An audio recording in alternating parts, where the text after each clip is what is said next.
अपनी राह चला लो गुरुवर।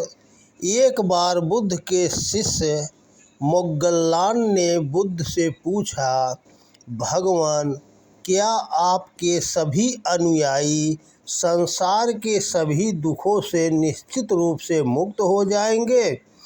तब बुद्ध ने उस शिष्य के प्रश्न के उत्तर में कहा, वत्स, तुम्हारे प्रश्न के उत्तर में मेरा तुमसे एक सीधा सा प्रश्न है, और वह प्रश्न यह है कि क्या तुम राजगृह का रास्ता जानते हो? मोग्गलान ने कहा, हाँ भगवान, मैं राजगृह का रास्ता जानता हूँ, क्योंकि मैं राजगृह जा चुका हूँ। मैं राजगृह में जाकर घूमा हूँ, टहला हूँ और राजगृह से परिचित हूँ।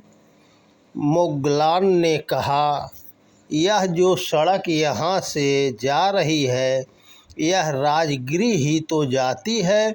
इस सड़क पर, इस मार्ग पर चलेंगे तो कुछ दूर चलकर अमुक गांव आएगा और आगे चलकर एक उपवन मिलेगा। उस रास्ते पर आगे बढ़ते जाने पर कई मनोहारी प्राकृतिक दृश्यों के दर्शन होंगे और अंततः हम उसी रास्ते पर आगे बढ़ते हुए राजगृह में प्रवेश कर पाएंगे।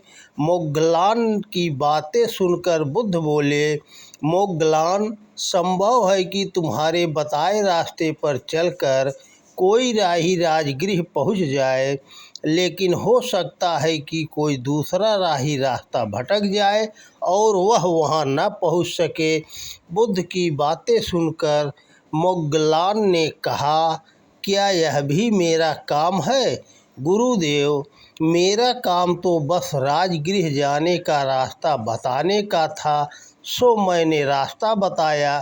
अब जो उस रास्ते पर चलेगा वह अवश्य ही राजगृह पहुँचेगा, पर जो उस रास्ते पर चलकर बीच में ही भटक जाए तो इसमें भला मेरा क्या अपराध है?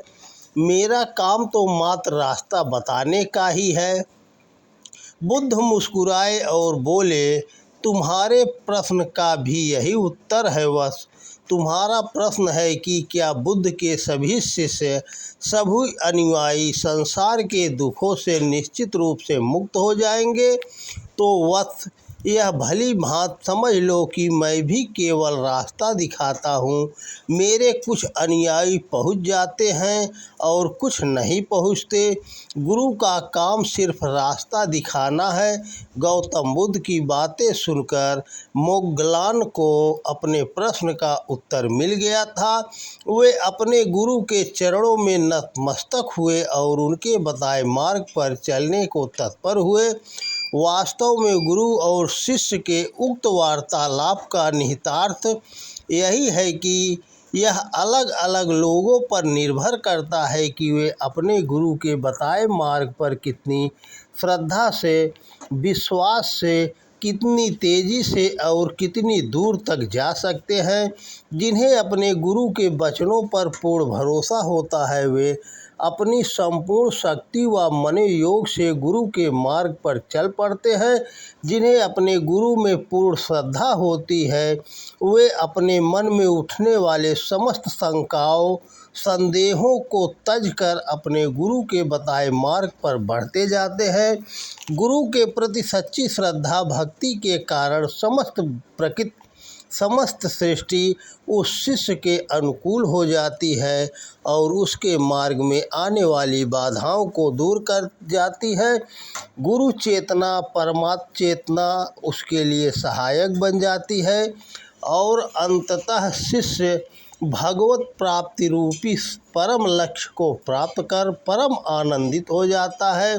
सतत भगवत चिंतन, भगवत ध्यान करते हुए ही साधक शिष्य निर्वाण मोक्ष भगवत प्राप्ति कर सकता है और गुरु साधक को, शिष्य को भगवत प्राप्ति के मार्ग का पथ प्रदर्शन कर सकता है, क्योंकि उसने ब्रह्मपद प्राप्त किया हुआ है। इसलिए वह उस मार्ग को बखूबी जानता है। इसलिए हमें गुरु के आदेशों का अक्षरश पालन करना चाहिए, उसमें पूर्ण श्रद्धा व भक्ति रखनी चाहिए। पर जिनमें गुरु के प्रति सच्ची श्रद्धा नहीं, भक्ति नहीं, प्रेम नहीं, अनुराग नहीं और जिनके मन में संदेह ही संदेह होते हैं, वे उस रास्ते पर शरीर के चलते हुए भी मन से नहीं चल रहे होते हैं। वे राह में मिलने वाले काम, लोभ, मोह रूपी प्रलोभनों, आकर्षणों में उलझकर रास्ता भटक जाते हैं। गुरु और भगवान के प्रति सच्ची श्रद्धा भक्ति न होने के कारण उनके मनोबल, आत्मबल बड़े कमज़ोर होते हैं, जिससे वे उन प्रलोभनों से, आकर्षणों से मुक्त नहीं हो पाते। वे उन बाधाओं को पार नहीं कर पाते और रास्ता भटक जाते हैं। गुरुदेव के द्वारा बताया गया मार्ग ही राजगृह पहुँचने का सही मार्ग है। यहाँ राजगृह का आशय भगवत प्राप्ति से है, ब्रह्म साक्षात्कार से है, मुक्ति से है, निर्वाण से है। गुरुदेव ने जो मार्ग बताया है वह मार्ग ही भगवान तक पहुँचने का सही मार्ग है, मुक्ति निर्वाण पाने का सही पथ है।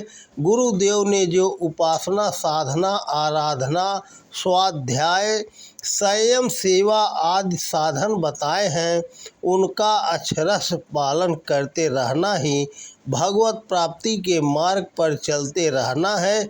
और जो भी शिष्य साधक भक्त इस मार्ग पर संपूर्ण श्रद्धा, विश्वास, भक्ति के साथ धैर्यपूर्वक नियमित रूप से चल रहा है, उसके लिए परमात्म प्राप्ति, परम पद प्राप्ति, परमानंद की प्राप्ति रूप लक्ष्य सन्निकट ही है, इसमें कोई संदेह नहीं। जो सिर्फ गुरु के बताए मार्ग की चर्चा मात्र कर रहे हैं, उस मार्ग पर चल नहीं रहे, उनका राजगृह पहुँच पाना अर्थात ब्रह्म प्राप्ति कर पाना अवश्य ही असंभव है। राजगृह तो राजगृह जाने वाली सड़क पर चलते रहने से ही पहुँचा जा सकता है। भगवत प्राप्ति भी भगवान के रास्ते पर चलकर ही की जा सकती है। हमें साधना में सफलता चाहिए तो पूज्य गुरुदेव से यही प्रार्थना करना चाहिए कि वे हमें अपनी राह पर चला दें। तो दोस्तों नमस्कार, वीडियो पसंद आए तो ज़्यादा से ज़्यादा शेयर करें। जय हिंद, जय भारत, जय श्री कृष्णा, राधे राधे।